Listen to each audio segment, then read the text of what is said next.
es la fortaleza de vida, ¿de quién he de temer? Jehová es la fortaleza de mi vida, ¿de quién he de temer? Alzaré mis ojos a los montes, ¿de dónde vendrá mi socorro? Alzaré mis ojos a los montes, ¿de dónde vendrá mi socorro? Mi socorro viene del Señor, que hizo los cielos, la tierra y el mar. Mi socorro viene del Señor, que hizo los cielos, la tierra y el mar. Digno, digno, digno, digno, digno, digno, digno eres tú, Jehová. Digno, digno, digno, digno, digno, digno, digno eres tú, Jehová. Cristo, te adoramos y te alabamos por siempre. Cristo, te adoramos y te alabamos por siempre. Porque en la Santa Cruz moriste, redimiendo al mundo. Cristo, te adoramos y te alabamos por siempre. Cristo, te adoramos.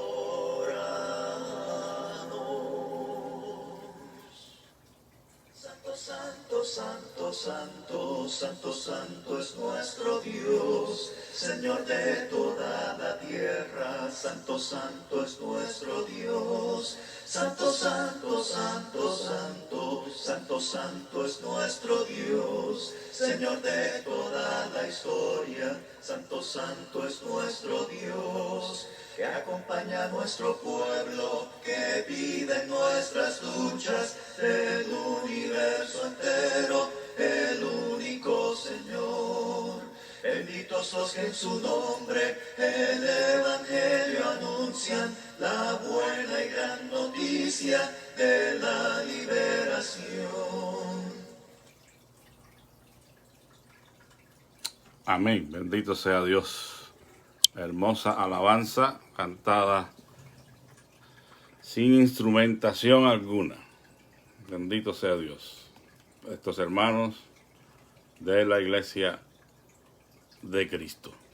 Bien, en esta mañana vamos a continuar con estas reflexiones en el libro de Génesis y vamos solamente a tomar algunos temas, no todo lo que encontramos allí, porque pues además de la complejidad que tiene, pues no considero que sean o tengan una enseñanza práctica para nosotros, pero todavía hay algunas cosas aquí que nos interesan y seguimos en el capítulo 3. Recuerden que habíamos hablado de quién tenía la culpa y todos empezaron a echarse la culpa unos al otro. Pues en esta mañana seguimos la secuencia en los versículos 14 al 19 del libro de Génesis. Está la sentencia que Dios dio a cada uno de de los involucrados en el asunto. Y dice en el versículo 13: entonces Jehová Dios dijo a la mujer: ¿qué es lo que has hecho? Y dijo la mujer: la serpiente me engañó y comí. Y Jehová Dios dijo a la serpiente: por cuanto esto hiciste, maldita serás entre todas las bestias y entre todos los animales del campo.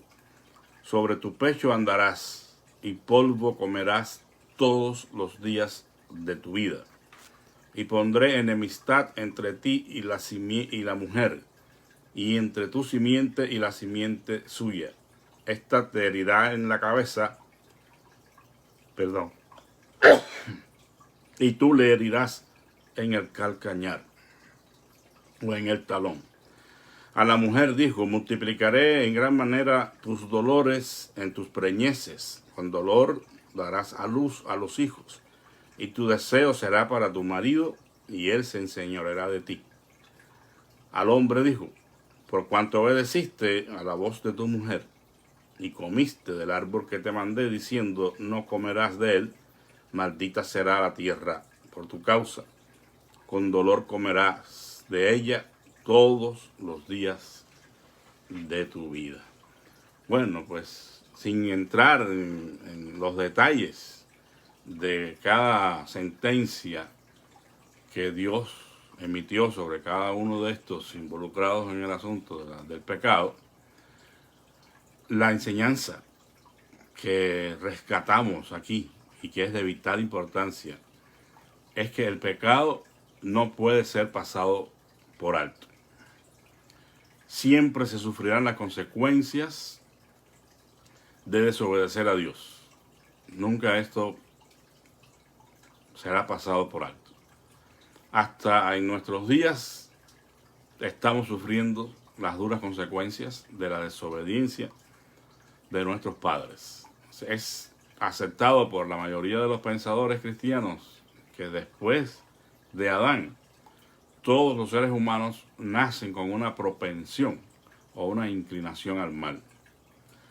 Otros hablan de un pecado heredado, es decir, transmitido a todos los seres humanos después de Adán. Perdón. Independientemente de la posición que se asuma teológicamente hablando, hay una realidad y es lo que a nosotros nos interesa aquí, y es que no puede ser pasado por alto el pecado. Aquí el Señor dio una sentencia a cada quien y evidentemente comenzó con la serpiente. La serpiente fue la que engañó. Es decir, aunque el Señor no excusó a Eva por haber sido engañada, la sentencia más dura recae sobre quien engañó, que en este caso fue la serpiente. Bueno, algunos han pensado, hay muchas teorías, cosas ocultas, esotéricas, interpretaciones un poco, vamos a decir, fantásticas, ¿no? En cuanto al asunto de la serpiente, y usted puede ver, sobre todo en la cábala judía, pero básicamente lo que la mayoría de los intérpretes creen es que por la sentencia dada, este animal tenía otra condición anteriormente. Probablemente caminaba erguida, y ahora, después de recibir la maldición del Señor, le dice entonces que iba a caminar ya no más erguidamente, no lo dice, pero le dice que va a caminar sobre su pecho, ¿verdad? Se iba a arrastrar, por lo que se infiere que antes caminaba erguida. Pero bueno, el punto es que el Señor es justo en su repartición, ¿verdad?, de las sentencias. Y aunque no excusa a Eva, la maldición más pesada recae sobre la serpiente. De hecho, la palabra maldición solamente se usa en relación a la serpiente y en relación a la tierra. Ni Adán ni Eva son maldecidos, porque Adán y Eva ya habían sido bendecidos. Y Dios no lo iba a maldecir, pero sí le da una sentencia a cada quien. La enemistad, la primera referencia, según los teólogos, no todos, los teólogos cristianos, en versículo 15 se hace la primera referencia a Cristo en la Biblia, ¿no? Pondré enemistad entre ti y la mujer. O sea, ahí, pues eso es una cosa que todos podemos observar, ¿no? Literalmente hablando, las mujeres y las serpientes no se llevan.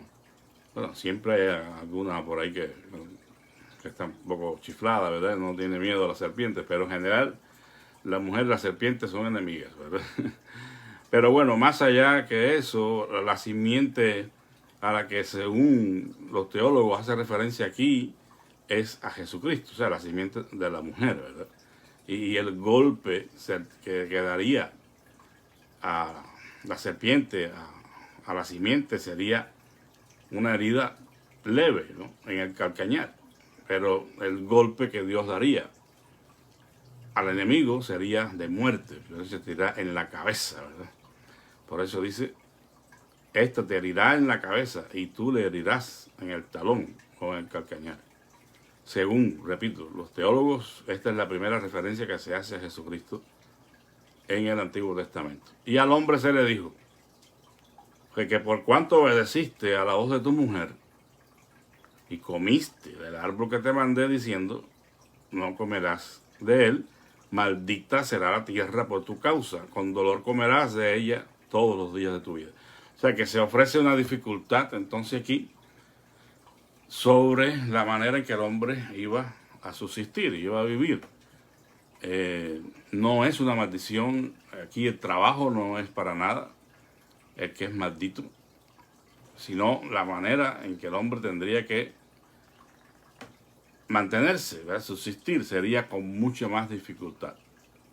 Bueno, repito, aquí la importancia, la lección que quiero que aprendamos es que el pecado, la desobediencia a Dios no va a pasar por alto, no se va a pasar por alto.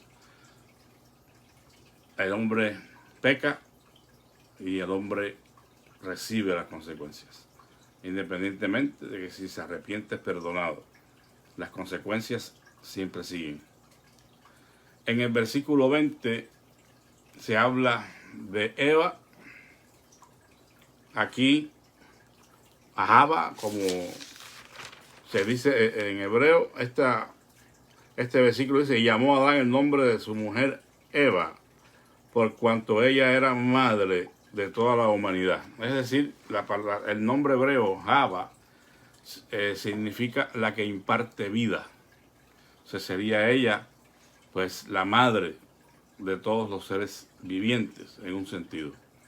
Es la misma raíz de nombres como encontramos en nuestra cultura latina, que vienen del nombre, la raíz de Java, como mi propio nombre, Evelio o Evelyn, son nombres que tienen el mismo significado, el que imparte vida. Bueno, en el versículo 22 se hace referencia a la vida eterna. Y dijo Jehová Dios, he aquí el hombre es como uno de nosotros, sabiendo el bien y el mal. Ahora pues, que no alargue su mano y tome también del árbol de la vida y coma y viva para siempre. O sea que el Señor tomó medidas, ¿no?, para que no ocurriera esto. Ya habían comido de este árbol, no iban a hacer que siguieran comiendo de los árboles que él había prohibido, ¿no? La vida eterna, hermanos, el vivir para siempre, en un estado de pecado, significaría tratar de esconderse de Dios eternamente. O sea que para nada desearíamos entonces tener una vida eterna en un estado de pecado. O sea que Dios está tomando medidas aquí para que no se diera esta situación. Sería una tragedia y Dios quiso evitarnos esa tragedia. Y por eso es que el hombre es sacado del huerto del Edén, en el versículo 23. No sin antes ser vestidos por Dios. Recuerden que el hombre, Adán y Eva, se habían puesto hojas de higuera, se habían hecho un vestido, un delantal, algo así, pero de las hojas de higuera. Pero aquí el Señor mismo les ofrece y les hace vestidos de pieles, que por primera vez se hace referencia al uso de los animales, ¿verdad? Que probablemente esta situación estaba apuntando al sacrificio de animales que ocurrirían después en la ley. Y también, pues, apuntando probablemente al sacrificio del Mesías en los tiempos postreros por los pecados de toda la humanidad. Quizás desde este momento el derramamiento de sangre se estaba haciendo un requisito divino para la expiación, es decir, para cubrir el pecado. La palabra expiar es cubrir. Y el hombre no puede cubrir sus pecados, como dijimos ayer, con hojas de higuera, es decir, con su propia justicia, a su propia manera. Por eso el Señor retiró las hojas de higuera y puso la piel de los animales. porque la expiación del pecado solamente se puede hacer de la manera en que Dios ha dispuesto, no como nosotros pensemos que sea más conveniente. Bueno, después aquí entra en el escenario los hijos de Adán y Eva, Caín y Abel, en el capítulo 4, que dice que Adán conoció, ¿verdad? Adán conoció a su mujer, conoció a Adán a su mujer Eva, la cual concibió a luz y dio un hijo, y dio a luz a Caín, y dijo, por voluntad de Jehová ha sido adquirido varón. Y bueno, después Abel. Aquí la palabra conoció es un eufemismo, es decir, es un modo de hablar que evita el uso de un término desagradable para el hablante, ¿no? Que en este caso sería las relaciones sexuales, las relaciones carnales entre Adán y Eva. Entonces, la palabra conoció significa que Adán tuvo relaciones sexuales con Eva, ¿no? Pero está dicho así porque es un eufemismo, una manera, a veces como en algunos otros casos vemos textos que se presentan un poquito, muy puritanamente, ¿no? Eso se le llama una interpretación puritana de las escrituras. En otros casos aquí es un eufemismo. En el versículo 2 es importante notar el hecho de que Abel fue pastor de ovejas y Caín labrador de la tierra. Y esto es un detalle importante, por lo que al traer ambos sus ofrendas al Señor, estas ofrendas eran legítimas y apropiadas de acuerdo a lo que ellos eran, ¿verdad? O sea, que Dios no podía pedir de ellos algo que ellos no pudieran ofrecer, a los cuales ellos no se dedicaban. Entonces, la Biblia no dice directamente por qué Dios no se agradó de la ofrenda de Caín. Bueno, algunos piensan que fue porque no fue una ofrenda de sangre. Pero esto es poco probable, ¿verdad? Por lo ya dicho, de que uno era labrador y el otro era pastor de ovejas. Y no hay evidencias internas en el texto bíblico que indique que esa ofrenda era requerida todavía, ¿verdad? Lo más probable es que la ofrenda de Caín no fue bien distribuida de acuerdo a la excelencia y la calidad de los frutos ofrecidos. Es decir, que Caín no ofreció a Dios lo mejor de sus frutos. Y por eso es que fue rechazada. Sin embargo, miró con agrado la ofrenda de Abel. Ahora, no debe ignorarse el hecho de que existían normas divinas para el ofrecimiento de las ofrendas. Evidentemente, se puede evidenciar por medio de la Torá oral o la tradición, ¿verdad? Lo que ha sido transmitido oralmente de generación en generación. La Torá oral es simplemente la instrucción que comenzó Dios a dar desde el principio. Y seguramente aquí estaba estipulado el asunto de las ofrendas y cómo debían ser ofrecidas. Entonces la lección es aquí aprender que Dios valora tanto nuestros motivos como la calidad de lo que ofrendamos a Él. A Él no le agrada el sacrificio de los impíos, dice Proverbios 21-27. Y hay que ver y preguntarnos, ¿verdad? Hacer un análisis de nuestras propias vidas. ¿Cuándo es que realmente lo que estamos ofrendando a Dios no es otra cosa que el sacrificio de los impíos? Por cuanto no estamos dando a Dios lo que merece. Sí, es algo que debemos pensar, porque si estamos dando mezquinamente o simplemente de lo que nos sobra, no es una ofrenda que glorifica el nombre del Señor. Bueno, después, en los versículos 6 y 7, entonces Jehová dijo a Caín, ¿por qué te has ensañado? ¿Y por qué ha decaído tu semblante? Si bien hicieres, no serás enaltecido. Y si no hicieres bien, el pecado está a la puerta. Con todo esto, a ti será tu deseo, y tú te enseñorearás de él. Y dijo Caín a su hermano Abel, salgamos al campo. Y aconteció que estando ellos en el campo, Caín se levantó contra su hermano Abel y lo mató. O sea, esto está tremendo, ¿no? El primer homicidio. Y la verdad es que lo que pasó es que Caín se llenó de celos, ¿no? Ante su hermano, porque la ofrenda de su hermano sí había sido aceptada. Y esto nos habla a nosotros de cuál debe ser nuestra actitud ante el bien de los demás. O sea, si alguien está haciendo bien y Dios lo bendice, no deberíamos en ninguna manera tener celos. Debemos dar gracias a Dios, ¿verdad?, por esa persona.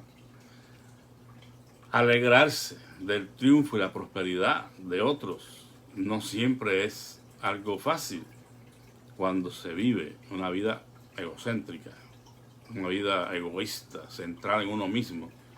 Pues evidentemente no queremos más que nuestro propio beneficio.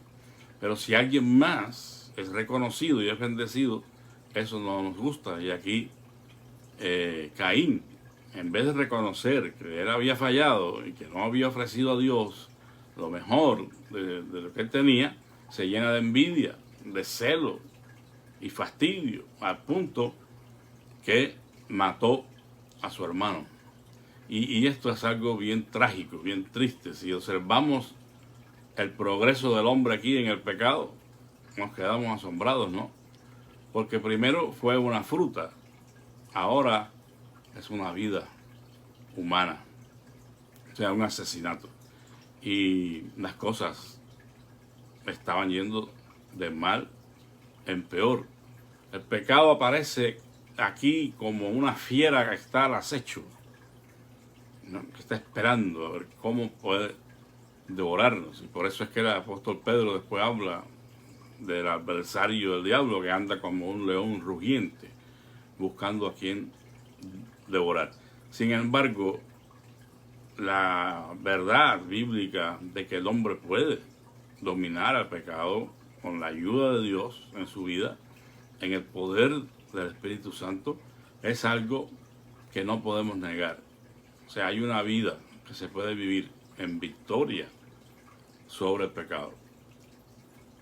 Y es solamente cuando vivimos una vida entregada a Dios y llena con su Espíritu Santo. Ahora, aquí Dios hace una pregunta a Caín muy interesante, como que para que él pudiera encarar, enfrentar su condición, ¿verdad? Pero no lo hace. El Señor le dice, ¿dónde está Abel tu hermano? O sea, ¿por qué? Porque Dios sabía, ¿verdad?, que Caín había cometido este pecado de matar a su hermano. Fue la pregunta de Dios, como que estaba reclamando, ¿no?, a Caín por su hermano. Y la verdad, hermanos, es que Caín nuevamente va y se escuda, trata de evadir la condición de su alma, ¿no? De ninguna manera hay progreso hacia la confesión, el arrepentimiento, sino más la dureza de corazón. ¿Y soy yo acaso guardia de mi hermano? O sea, que tengo yo que estar velando por mi hermano. Mi hermano tiene su vida y yo la mía. ¿Por qué me preguntas? Bueno, en realidad, hermanos, esta es una pregunta que nos debe inquietar a todos, porque la Biblia hace mucho énfasis en el asunto de las relaciones interpersonales y más entre los hermanos, ¿verdad?, en la fe. En este caso, hay muchos conceptos que a veces desconocemos porque no son enseñados dentro del contexto evangélico, pero en el contexto judío de la ley, hacer o hablar, por ejemplo, una difamación, hacer una difamación sobre alguien, sabiendo que esto, aun cuando sea cierta, y hablar de alguien por detrás, es considerado un asesinato en el judaísmo. Entonces, en cierta manera, ante los ojos de Dios, podemos estar siendo homicidas. Cuando Juan habla de algún hermano homicida, dice, bueno, ¿y por qué? ¿Cómo homicida? ¿Será que está literalmente hablando de alguien que ha asesinado a otra persona? Pues no, no literalmente, pero lo asesinamos a la gente cuando arruinamos su reputación, cuando hablamos mal de ellos, cuando calumniamos, cuando simplemente, aunque estemos diciendo la verdad, la intención es hacer quedar mal a esa persona. Según Dios, eso es cometer un asesinato. Y en cuanto al cuidado que debemos tener los unos por los otros, la Biblia habla de que debemos tener una relación tan íntima los unos con los otros, de que debemos llevar la carga los unos de los otros. Esto no quiere decir que vamos a estar metiendo las narices en los problemas de la gente. No estamos llamados a estar averiguando a ver qué pasa, que muchas veces eso es lo que más mueve a las personas, es el chisme y el interés de saber, o el deseo de saber que ayudar a la persona. Pero por otra parte no podemos asumir una actitud como esta, de Caín. Soy yo acaso guardo de mi hermano. O sea, ¿mi hermano qué? No me interesa, no.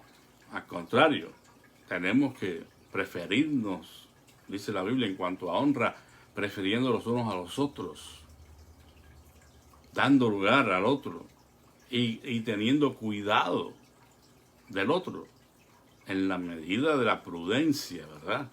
Tenemos que ser prudentes, cuidadosos, operar contacto, pero no podemos despreocuparnos de los hermanos.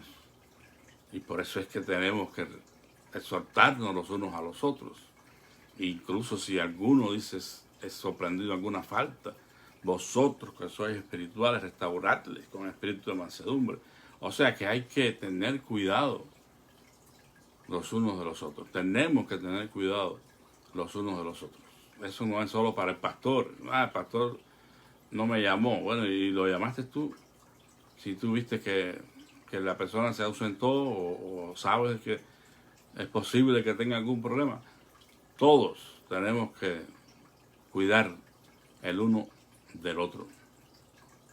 Después, en el versículo 17, bueno, antes dice que Caín anduvo errante, se fue a la región de Nod, que significa errante. Realmente pues no se sabe exactamente con precisión hacia dónde se fue Caín, pero la idea es que anduvo errante. Y en el versículo 17, cuando dice que conoció a su mujer, bueno, eso es algo que se ha discutido mucho y es una de las preguntas favoritas de muchos. Bueno, ¿y de dónde sacó Caín mujer? Pues simplemente, hermanos, y la mayoría de los eruditos opinan, es que él se haya casado con una de sus hermanas, porque no se nos dicen que hayan sido ellos dos los únicos hijos de Adán y Eva. Esa es una posibilidad. En ese contexto todavía no existía la ley oficialmente dada, no era considerado un incesto este tipo de relación. Y eso es lo que la mayoría opinan. Pero otros piensan que existía una raza preadámica antes de Adán. Ya el mundo había estado poblado y bueno, esas son cosas que usted puede investigar por sí solo si desea. Pero esas son las dos posibilidades. O se casó con una de sus hermanas, de sus parientes, o una de esas tantas que quedaban de la raza preadámica que existió antes de Adán. Le digo, eso es algo que no se puede asegurar, no se puede responder. La pregunta o la respuesta de Caín, que ya mencioné en el versículo 9, ¿soy yo acaso guarda de mi hermano? Yo creo que, aunque Dios no le dice sí, pues sí lo eres, pues la respuesta es que sí. En cierta manera, sí somos guarda de nuestros hermanos. Como ya dije, no debemos inferir o interferir en la privacidad de nadie, en la intimidad de nadie, y tenemos que ser prudentes y guardar distancia, pero también cuando estamos percibiendo el mal y podemos nosotros dar un consejo y ayudar a la persona, tenemos la obligación de hacerlo. Bueno, yo creo que lo voy a dejar aquí. El capítulo que sigue, el capítulo 6, es un poquito interesante, que necesario quizás que lo meditemos un poquito más, por cuanto habla, ¿no?, de esta situación del hombre, que los pensamientos, dice, y las intenciones del corazón del hombre eran de continuo al mal. Y aquí se está viendo también el asunto de las relaciones que tuvieron los hijos de Dios, que ahí vamos a ver qué es lo que significa eso, con las hijas de los hombres. Básicamente, pues hay dos posiciones con relación a esto. Pero bueno, eso lo veremos en el próximo capítulo, si Dios quiere.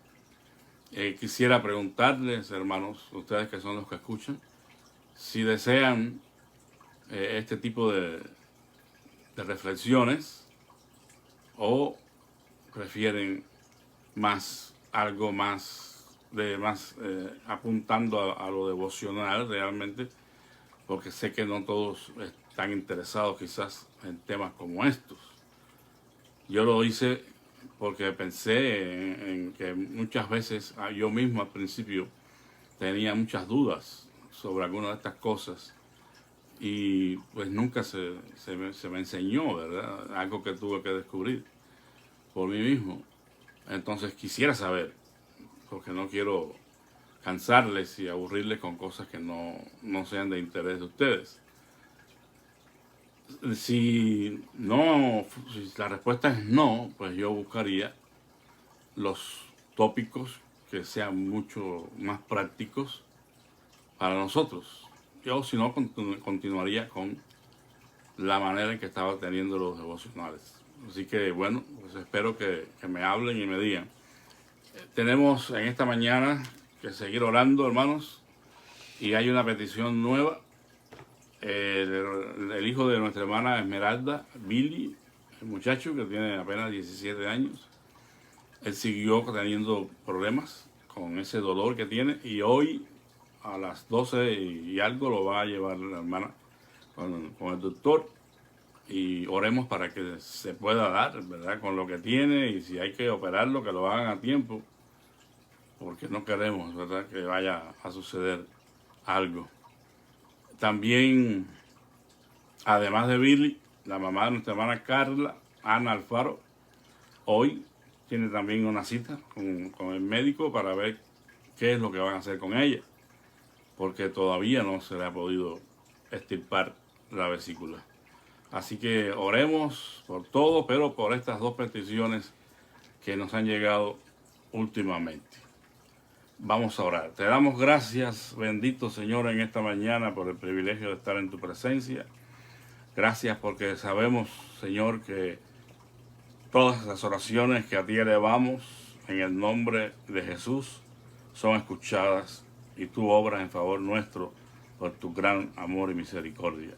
En esta mañana seguimos intercediendo por nuestros hermanos que no gozan de buena salud, Señor, en estos días, como nuestra misma hermana Esmeralda, Señor, que tú le sigas ayudando en su recuperación.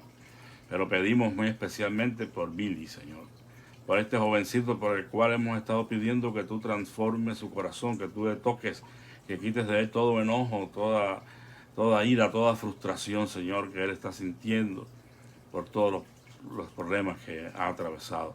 Pero ahora, Señor, su salud está delicada, y rogamos, por favor, por los méritos de Jesucristo, que extienda tu mano, y que estos médicos hoy puedan tener la luz tuya y la sabiduría para saber qué hacer con él, Señor. Pero líbralo de cualquier complicación.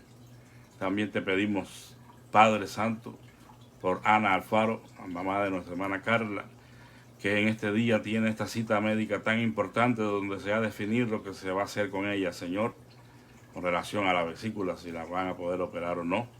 Esto está en tus manos, tú las has sostenido hasta este día, y seguimos creyendo que en tu misericordia la vas a asistir en este día, Señor, cuando vaya con los doctores, para que su situación pueda ser solucionada. Seguimos orando, Señor, por Lili Rodríguez, nuestra viuda del hermano José Rodríguez, que tú le devuelvas la vista, Señor. Toca sus ojos, Padre Santo, que ella tenga este alivio en su vida. Tú sabes la situación que ha estado pasando, Padre amado. Ten misericordia de nuestra hermana Lili Rodríguez. Y así, Señor, de Fran Morales, esta persona que está en hospicio hace 2 meses, rogamos que tú traigas ya sobre él, Dios, esa paz tuya, y él pueda partir, Señor, de este mundo sin dolor, sin sufrimiento, Padre Santo. En tus manos lo ponemos y rogamos que seas movido, Señor, a misericordia. Y así, Padre Santo, por todas las demás peticiones, por estas personas que están padeciendo todavía de COVID, Señor, Padre Santo, y que no se han recuperado. Estamos pensando en este joven, Señor, que está en Monterrey y que estaba, Señor, bastante grave. Paco Contreras, esta persona, Señor, necesita de tu auxilio, de que tú pongas tu mano sobre él y le rescates, Señor, de la muerte. Permite que sus pulmones puedan responder, Señor. En tus manos, mi Dios, para que, Señor, tu voluntad se cumpla sobre su vida. Desconozco si te conoce o no, pero te pido que si el caso es que no te conoce, Señor, revélate a su vida y que él pueda conocer a Jesucristo como su Señor y Salvador. Seguimos rogando, Señor, por estas situaciones de las iglesias que siguen cerrando por causa de esta pandemia, como la iglesia de Plainview.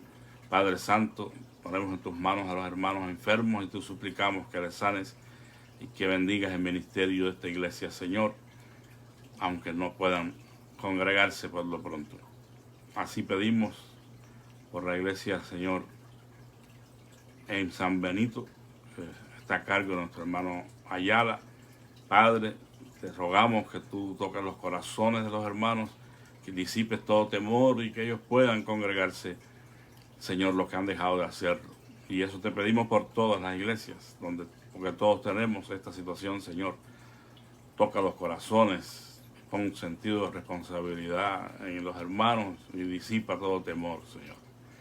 Así te pedimos, Señor, que sigas obrando en la vida de las hermanas que han perdido a sus esposos. Señor, consuélales, fortaléceles, dales aliento, la esperanza en Cristo les sostenga y permite, Señor, que los asuntos inconclusos puedan tener solución, Señor. Guía a nuestra hermana Mari Padilla en la búsqueda y en el encuentro de la casa correcta para ella, Señor, y ábrele las puertas para que ella pueda estar tranquila dentro de lo que cabe, Señor, en medio de todo esto. Te alabamos y bendecimos, rogamos tu bendición para la iglesia, de sus flores para cada familia, Señor, que la conforma. Te rogamos por el viaje de nuestra hermana, Señor, Ofelia y su familia este fin de semana, que tú les guardes su entrada y su salida, les lleves y les traigas con bien, Señor. Danos un día en tu presencia, pleno, bendecido, y muéstranos tu voluntad. Te pedimos todo humildemente en el nombre de Jesús. Amén. Pues gracias, hermanos, que Dios les bendiga por su tiempo, por su atención en esta mañana. Y bueno, que la paz de Cristo sea con todos. Amén.